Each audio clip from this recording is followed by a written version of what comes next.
Hello नमस्कार, मी शारदा. तुमचं सर्वांचं खूप खूप स्वागत आहे शारदा मराठी ब्लॉगमध्ये. माझ्या सर्व ताई दादा मैत्रिणींना श्री स्वामी समर्थ. तर आजचा वार आहे सोमवार आणि आज आहे मोठा बोडा. तर घरातून मी तुम्हाला दाखवते पाळणे. बघा, आई आणि विहान मामांच्या घरून आले इकडं माझ्या इकडं. आता बघा किती बाहेर ऊन आहे. तर आईने ना त्याला डोक्याला रुमाल बांधून आणलाय आणि आल्याबरोबर लगेच तो खेळायला लागला. तर आज संध्याकाळी पण आम्हाला बोड्यामध्ये फिरायला जायचे. काही वस्तू काही खरेदी वगैरे करायची असेल ते बघ किचनवरच आहे. दूध गरमच आहे. थांब थांब थांब जरा फरची बोलली. कुठे बाळ, कुठे बाळ? I I I I I दिसलं दिसलं दिसलं दिसलं. कुठे कुठे बाळ, कुठे? गेला गेला दादा, गेला गेला. बाहेर नाही जायचं. बाहेर नाही जायचं, उन्हात नाही जायचं. चला दूध पिऊन घ्या. बघा दूध प्यायचंय तर तो कसा इथं लपून बसलाय. इथे आईने दूध घेऊन ठेवलंय आणि तो उशांमध्ये असा लपून बसलाय. तर का त्याला दूध प्यायचं नाहीये. चल आपल्याला बलून घ्यायला जायचंय. चल लवकर संपून जातील. हा घे बाळा पिऊन. चल चल चल चला, थोडं राहिलं. चला चला चला चला. आई आई ग येत येत. ये ये ये ये ये ये. तू पकड पकड. मला पकडलं ग बाई. पकल पकल. घे घे घे बाळा, घे घे. मग आपण लगेच जाऊया. बघ आत्यानी पर्स पण इथं काढून ठेवली. चला चला चला चला. घे घे घे. 2 दिवसाचे धुतलेले कपडे तर त्यांच्या घड्या घालून ठेवते. आणि एवढं ऊन आहे ना बाहेर, का सांगू शकत नाही. बाहेर निघायची हिंमत पण नाही होत एवढ्या उन्हामध्ये. तर मी म्हटलं आज कसं मोठा बोर्ड आहे तर गर्दी होते गावामध्ये. आज खूप गर्दी होईल. तर म्हटलं चला मला आहे ना कुंड्या घ्यायच्या आहे. तर कुंड्या बघायला जायचे. कुंड्यांचं दुकान इथं घराशेजारीच लागलं आहे. कसं मला झाडं लावायचे तर मग म्हटलं बघूया. तर कुंड्या घेऊन येते. तर ऊन असल्यामुळे ना आमच्या हौसा म्हणते वहिनी एवढे उन्हात नको जाऊ, संध्याकाळी जाय 6-1 वाजता 5-6 वाजता. तर मग म्हटलं ठीक आहे. मग मी कॅन्सल केलं जायचं. खरंच पण बाहेर खूप ऊन आहे. बसा.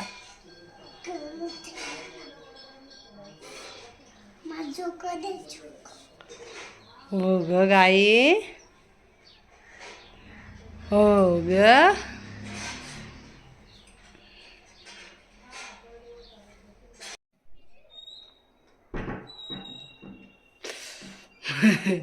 P P.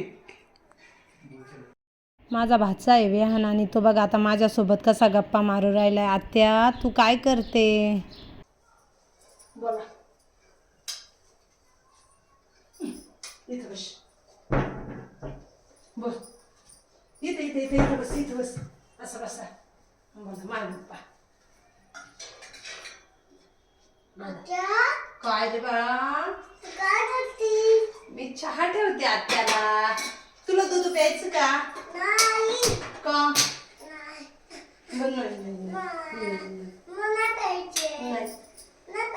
नको पिऊ ना. जो वरती तो पण आहे.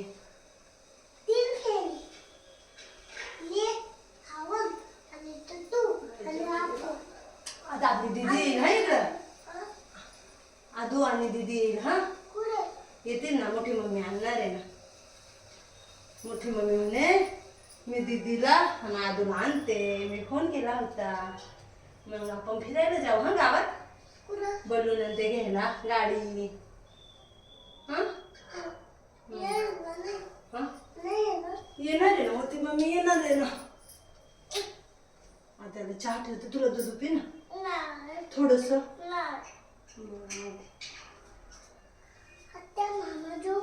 मामा झोपलेत. जाऊ दे रे. मामा दमतात ना दिवसभर काम करून. मग मामा म्हणे मी झोपतो. दीपाली, ओवी आणि आद्विक आला आहे. तर ओवी, आद्विक आणि विहान हे तिन्ही माझे भाचे आहेत. आणि आता आहे ना आम्हाला गावामध्ये जायचं आहे. तर दीपालीला मी फोन केला होता का ये इकडं आपण गावात जाऊ. म्हटलं यांना आहे ना पाळण्यांमध्ये बसून आणू. कसं रात्री तर खूप गर्दी राहील. तर आता जरा कमी गर्दी राहील ना. तर मग म्हटलं जाऊया पाळण्यात बसून आणायला. आणि काही त्यांना गाड्या फुगे वगैरे घेऊन द्यायचे असले ना तर ते पण घेता येतील. तर मग आता ना इथं चहा वगैरे झाला आहे. दीपालीला चहा ठेवत होते तर ती म्हणे अक्का नको मी चहा घेऊन आली आहे.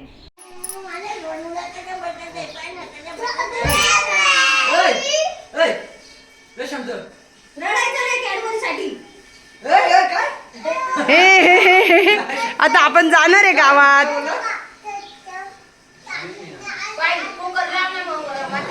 हो दादा बघू जाऊ बाहेर. आदू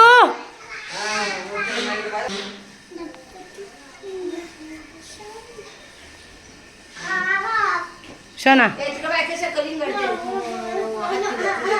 दादा इकडे ये पिल्लू. संध्याकाळचे 6:30 वाजले हो आणि आम्ही चाललोय आता बोड्यामध्ये फिरायला. आमच्या मंडळींना फिरून आणतो. चला हे बघा आमची तयारी वगैरे झाली. दीदी चप्पल घातली का? चला चला चला चला आता आम्ही एक चक्कर मस्तपैकी फिरून येतो. आई नाही येत, आई आपल्याला स्वयंपाक बनवील. चल दीदी चल. नाही आई नाही. अरे जरा वेळ इथंच फक्त हे बघा इथंच त्यांना फिरून आणायचं. हे बघ आई आई देवा.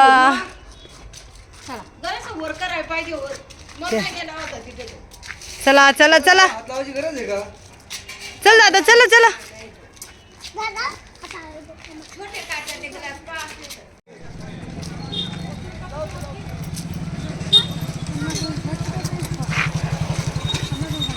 चला दीदी चला. तो भावाचा आहे ना दीपकचा.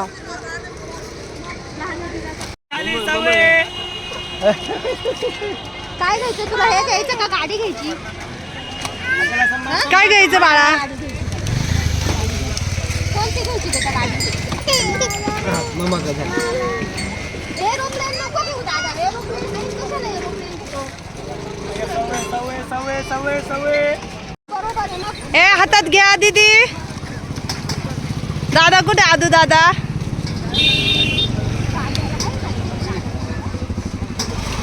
ओवीला आणि व्हॅनला इथं पाळण्यांमध्ये बसवलं आणि आद्विक नाही बसला. कसं तो लहान आहे त्याच्यामुळे त्याला पकडता पण आलं नसतं तर त्याला नाही बसवलं. पण ह्या दोघं बहीण भावंडांना बसवलं आहे. आणि आता ना हळूहळू एवढी गर्दी व्हायला सुरुवात होईल. तर आईला आम्ही घरी ठेवलं आहे. आईला म्हटलं तू स्वयंपाक बनव आणि आम्ही पाळण्यांमध्ये फिरून येतो, बसून आणतो मुलांना बाळांना.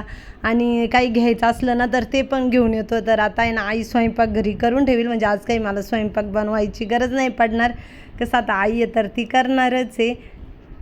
ओवीला बघून म्हणजे माझ्या भाचीला बघून आहे ना माझ्या दीदीची आठवण आली. माझी दीदी पण तिच्या एवढी होती ना. आणि नाशिकला कधी मेन रोडला आम्ही गेलो तर ती प्रत्येक दुकानाला अशी हात लावीत चालायची. कधीच शांत चालत नसायची. आपण एका हाताला तिला पकडायचं आणि एक हात आहे ना तिचा प्रत्येक दुकानाला अशी लावीत जायची. प्रत्येक दुकानात काय आहे ते बघायचं. तसंच आता आहे ना ओवीना पण आज ना इथून तिथून आम्ही फिरलो ना प्रत्येक दुकानात जाऊन आणि हात लावायची, बघायची वस्तू. तर म्हटलं तू दीदी सारखीच आहे गं. मला आहे ना आज माझ्या दीदीची खूप आठवण आली. कारण आहे ना ती पण सेम ओवी तिच्यासारखीच दिसते. ती पण अशीच करायची. सगळं म्हणजे असं आहे ना सेम टू सेम आहे दोघी बहिणींचं. तर आता एका पाळण्यात बसून झालं आणि दुसऱ्या लाईटिंगच्या गाडीत बसवलं आहे. तर आद्विकला बसवत होते पण दीपाली म्हणे नको अक्का त्याला बसू. कसं तो लहान आहे आणि त्याला व्यवस्थित पकडता येणार नाही. तर चला मग त्यांचे ना छान असे व्हिडिओ काढले. कसं ती एक आठवण राहते ना. आता बाहेरचे लोकांची यायची सुरुवात झाली. लांब लांबून लोक येतात आणि खेड्यापाड्याचे येतात. खूप गर्दी होते. मग म्हणूनच आम्ही जरा लवकर आलो होतो.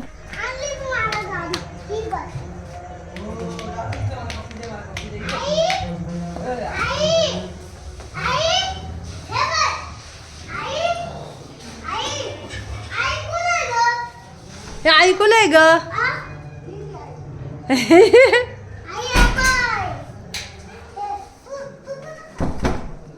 घरी आलो, जेवण वगैरे झाले, किचनवरचे सर्व कामं आवरले आणि पुन्हा आम्ही फिरायला निघालो. तर आता ना सोंग बघायला जायचे. तर बांगड्यांचं दुकान होतं. तर माझ्या दीदीला इथं बांगड्या घेऊन राहिले. मग अशीच ओवीला, दीपालीला आणि मला अशा आम्हाला बांगड्या वगैरे घेतल्या. पण आता ना इथे माझ्या दीदीला बांगड्या घेते आहे. आणि तो दुकानवाला दादा आहे ना असा सेट करून दाखवतोय बांगड्यांचा का कसा दिसेल. तर मला पण एक जोड घ्यायचा आहे. बघूया. तर आता आम्ही आलो आहे सोंग बघायला. आता तुम्हाला मी दाखवते. हा जगदंबा मातेचा उत्सव आहे बोहडा आणि खूप जुनी परंपरा आहे. 300-350 वर्षाची परंपरा आहे. आपल्या महाराष्ट्रामध्ये एवढा मोठा बोहडा फक्त आमच्याच इथे होतो. तर बघा आता तुम्हाला मी सोंग दाखवते. हे रंगपंचमीपासून तर देवीच्या दिवसापर्यंत हे सोंग निघत असतात रात्रीच्या वेळेस आणि खूप जागृत देवस्थान आहे आणि हे सोंगांना पण लोक नवस वगैरे घेतात, नवस पूर्ण होतात त्यांचे. तर आम्ही ना बसलो आहे आता एका ठिकाणी आणि तिथे बसून आणि हे सोंग वगैरे बघू आणि त्याच्यानंतर मग गावामध्ये जाऊ. सोंग बघायला गर्दी बघा कशी आहे. रात्रभर ही गर्दी अशीच असते. सर्व खेड्यापाड्याचे लोक येतात सोंग बघायला. खूप गर्दी असते खूप. आता तुम्हाला मी ती गर्दी पण दाखवते आणि सोंग पण दाखवते.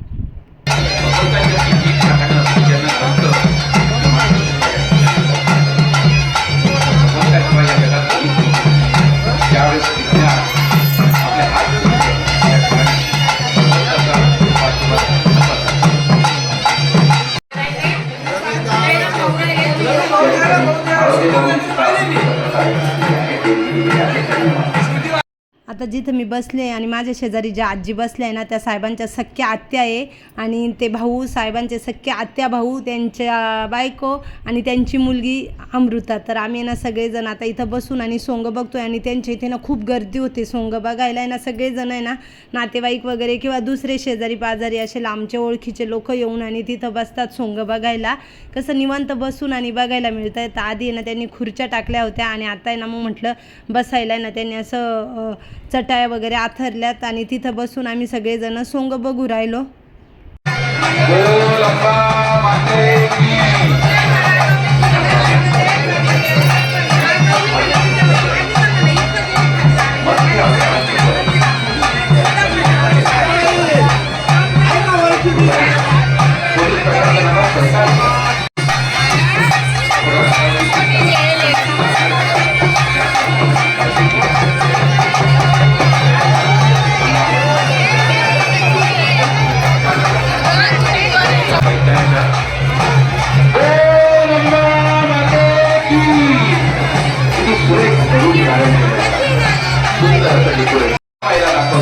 आणि माईला आश्वस्त करतात माते की प्रभू रामचंद्रांचा हा भक्त या ठिकाणी आलेला आहे आणि निश्चित तुमची आम्ही सोडवणूक करू.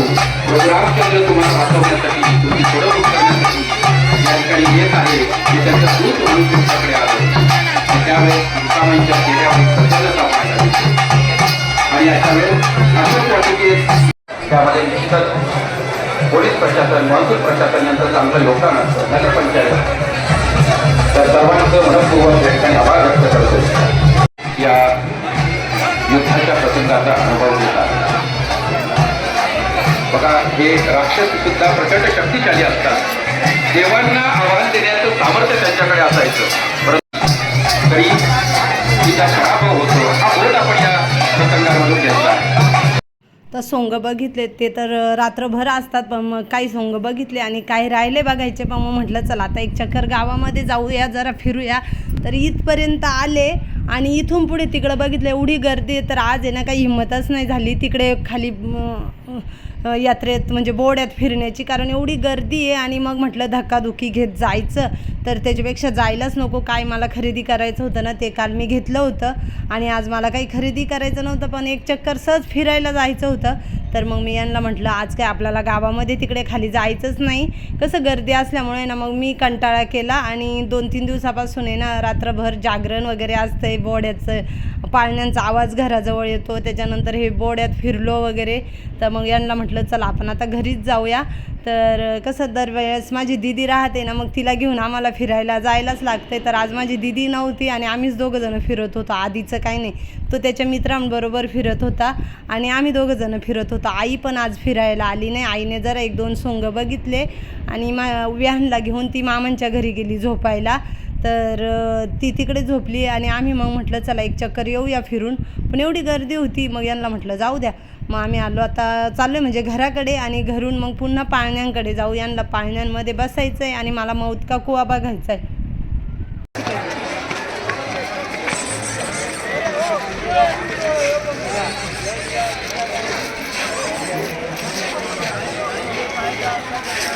शीतल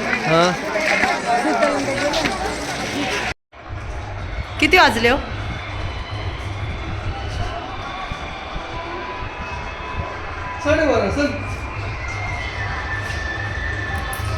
आता आम्ही घरी आलो आहे, 12:30 वाजले. पुन्हा मला मौत का कुवा बघायला जायचं आहे. मला मौत का कुवा बघायला आवडतो, बाकी दुसरे काही नाही, पण मौत का कुवा इथं बघा आकाश पाळणं चालू आहे. बाकीच्या पाळण्यांमध्ये नाही बसायचं, काही नाही, पण मौत का कुवा बघायचं आहे.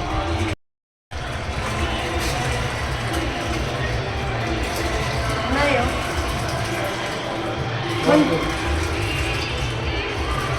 टाक्या भरायला लावायच्या आहेत, पण व्होल्टेज कमी असल्यामुळं त्या पण भरू नाही राहिल्या. कारण बघा इकडे सर्व पाळण्यांना दुकानांना लाईटी वगैरे चालू असल्यामुळं तर आलोय फिरून जरा. आणि पुन्हा आता मौत कुवा बघायला जायचं, पण अजून तो भरलेला नाही, कारण आपल्या घरातून दिसतोय त्याच्यामुळं काही अजून गर्दी नाही. मग उगीच जाऊन तिथं उभं राहायचं, तर मग जरा भरल्यानंतरच जाते. आता बसली.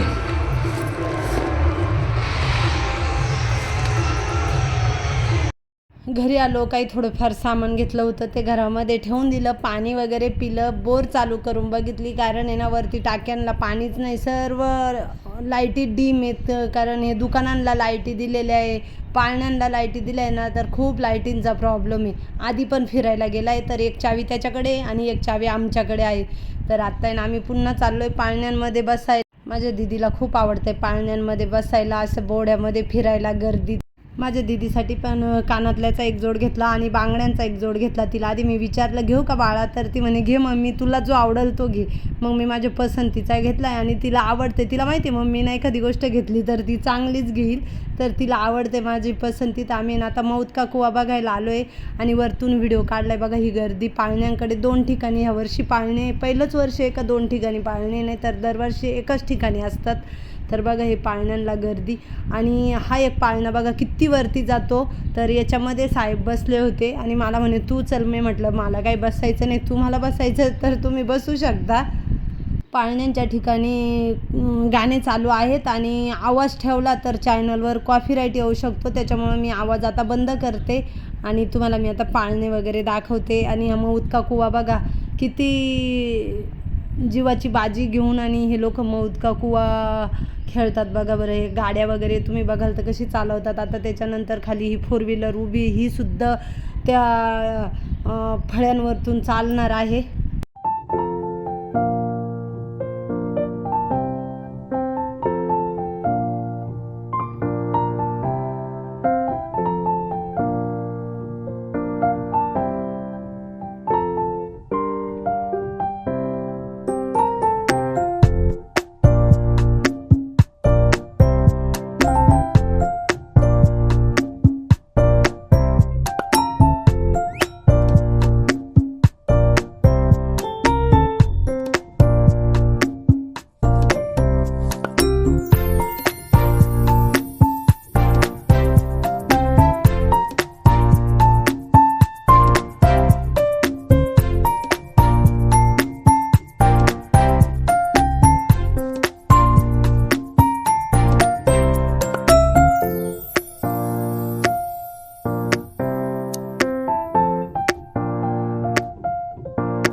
अजून आपल्या चॅनलवर बोहड्याचे व्हिडिओ येणार आहेत, देवीच्या दर्शनाचा व्हिडिओ आहे, तर तो व्हिडिओ पण नक्कीच बघा आणि देवीचं दर्शन तुम्ही पण सर्वजण घ्या. रात्रीचे 1 वाजले आणि आम्ही घरी आलो आहे. रात्री पण 1 वाजताच आलो होतो. दरवेळेस आहे ना उशीर व्हायचा, कारण माझी दीदी राहायची ना, पप्पा चला इथपर्यंत, मम्मी चल इथपर्यंत, का असं करीत करीत आहे ना खूप वेळ लावायची. आणि हे तर बसले पाळण्यांमध्ये, मी काही बसले नाही. कसं पाळण्यांमध्ये बसलं ना का चक्कर येतो आणि मग बाकीच्या गोष्टींचा पण मूड जातो, कुठे फिरायला वगैरे असतं. तर पाय पण दुखायला लागले आणि उद्या देवीच्या दर्शनासाठी पण जायला लागेल. तर चला आता ह्या व्हिडिओचा मी एंड करते. कसा वाटला तुम्हाला आजचा व्हिडिओ कमेंटमध्ये नक्कीच सांगा. व्हिडिओ आवडला तर लाईक शेअर, चॅनलला सबस्क्राईब करा. लवकरच नवीन video. Bye bye. Shri Swami Samarth. शुभरात्री.